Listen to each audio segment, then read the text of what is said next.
오늘 준비하신 내용이 전문 과목에 대한 말씀이시라고 구분을 좀 해주시면 좋을 것 같아요. 저도 진짜 모르겠네요. 환자분들 생각하시는 것도 굉장히 많아요. 치과에 있는 전문 과목이 8개가 있습니다. 구강외과, 구강내과, 보철과, 보존과, 치주과, 교정과, 방사선과, 소아, 청소년과. 다루는 항목들이 조금씩 차이가 있고, 전문 과목을 하게 되면은 대학에서 졸업을 하고 치과에서 면허를 딴 다음에 대학병원에 속해서 인턴 레지던트를 하고 전문의 자격증을 따게 되는데, 치아의 구조를 먼저 설명을 좀 해드려야 될 것 같아요. 치아 머리가 있고 뿌리가 있고, 이 치아 안에 신경이 있습니다. 이 치아가 잡아주고 있는 뼈, 잇몸을 치주 조직이라고 표현을 해요. 보철과는 치아의 머리 부분을 만들어주는 과라고 생각하시면 돼요. 씹는 기능을 해주는 머리를 마지막에 만들어주는 과가 보철과예요. 임플란트 크라운, 브릿지에도 브릿지, 틀니, 이런 걸 전문적으로 공부를 하시는 분들이 보철과고요. 보존과는 치아 안에 있는 신경, 충치, 치료에 대해서 전문적으로 하시는 분들이 보존과예요. 신경치료 받는데 현미경이 있어요, 이런 병원들이 있거든요. 그런 병원에는 보통 보존과 전문의 선생님들이 계신 경우가 많아요. 신경치료 할 때 세밀하게 보기 위해서 현미경을 쓰시고요. 구강내과, 턱관절이랑 입안에 있는 점막에 있는 병소를 보통 보는데 턱관절을 주로 많이들 보고 계시죠. 치주과는 스케일링,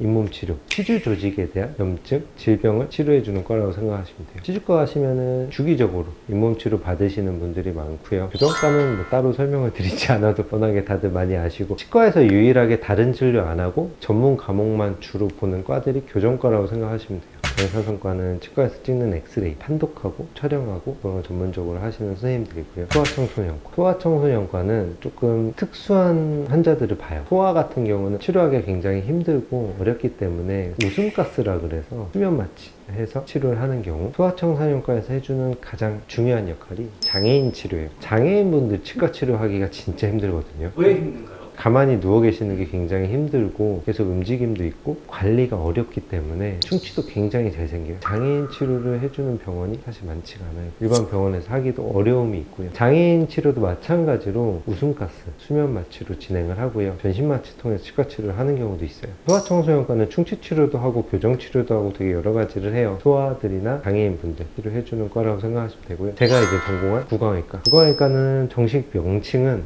구강, 안면외과라고 보시면 되고요. 코 밑에 있는 이 조직, 턱, 얼굴, 살, 혀, 치아, 뼈, 이런 거에 대한 병소를 수술 통해서 치료를 하는 과라고 보시면 되고요. 일반적으로 많이 하는 게 교통사고나 넘어져서 낙상으로 인해서 턱뼈가 부러졌을 경우, 골절 수술, 팔목이나 팔이나 다리가 부러지면은 플레이트를 박는다고 하잖아요. 철심을, 여기도 철심을 박아요. 그런 수술을 하고요. 그리고 구강암, 혈암, 뼈에 생기는 암 같은 경우에 구강외과에서 수술을 해요. 구강암 전 단계인 양성종양도 구강외과에서 수술을 하고요. 악교정 수술, 악교정 수술에 대해서는 성형외과에서도 진행을 하고 구강외과에서도 진행을 하는데, 턱 부분이기 때문에 대학병원에서는 구강외과에서 많이 진행을 하는 편이에요. 로컬에서는 성형외과에서 수술을 많이 하고 있죠. 요새는 그래도 구강외과 선생님들이 나가서 박교정 수술하시는 병원을 많이 하고 있다고 알고 있습니다. 그러면 환자분들이 되게 궁금해 하시는, 임플란트는 어디서 하냐? 다 하지 않나요? 임플란트는 다 하는데 대학병원에서 임플란트를 어디서 심냐? 라고 물어보시면 치주과랑 구강외과에서 심습니다. 과는 일단 그렇게 나뉘어져 있고, 구강외과에서는 사실 임플란트 수술이 큰 수술이 아니에요. 구강외과에서 다루는 수술 범위에 따지면 임플란트 치아 하나, 두 개, 뭐 이 정도 임플란트 하는 거는 굉장히 작은 범위의 수술이기 때문에 어렵지 않게 진행을 할 수 있는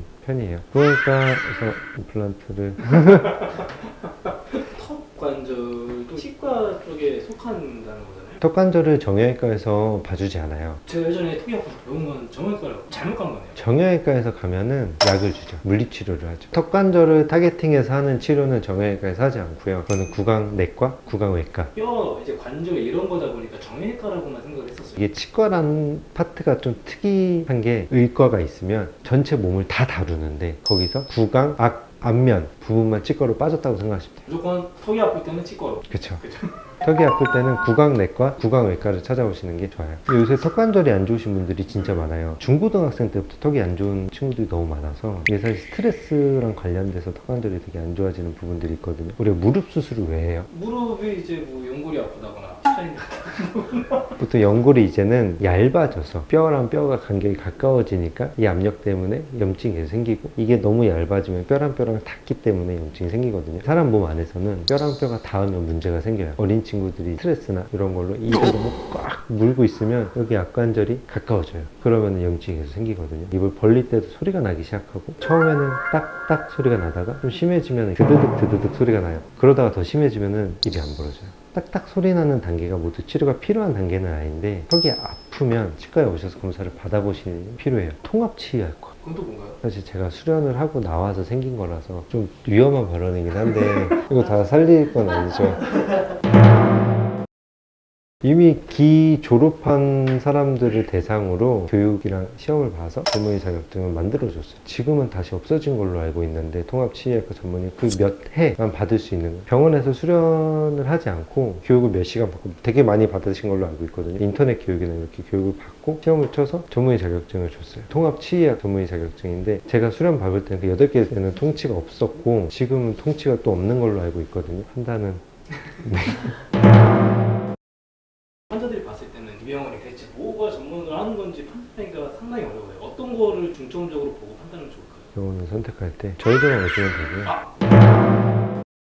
교정과 말고는 나머지 파트는 다 같이 공유해서 진료를 한다고 생각을 하시면 돼요. 전문의를 자격을 딴 거는 3년, 4년의 기간이고, 지금 밖에 나와서 치과의사를 한 거는 그것보다 몇 배나 더 되는 기간을 환자를 봤기 때문에 전문 과목을 땄다고 이걸 못하냐, 꼭 이건 아니고요. 선택을 하실 때 내가 만약에 사랑니가 너무 깊다, 임플란트인데 뼈가 너무 없다, 임플란트를 한 번 했는데 이게 염증 때문에 뼈가 다 없어져서 재수술을 해야 된다, 신경이랑 너무 가깝다, 이런 경우는 구강외과를 오시는 게 좋고요. 문제가 안 생기면 아무 문제가 되지 않아요.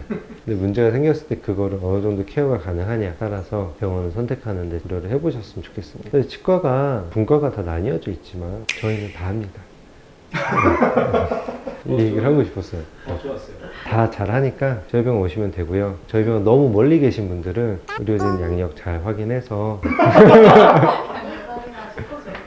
확인하시고 저희 병원에 연락 주시면은 하나 둘셋 베스트 치과 어디든가 훈남이 원장님 반짝 웃음 치아 걱정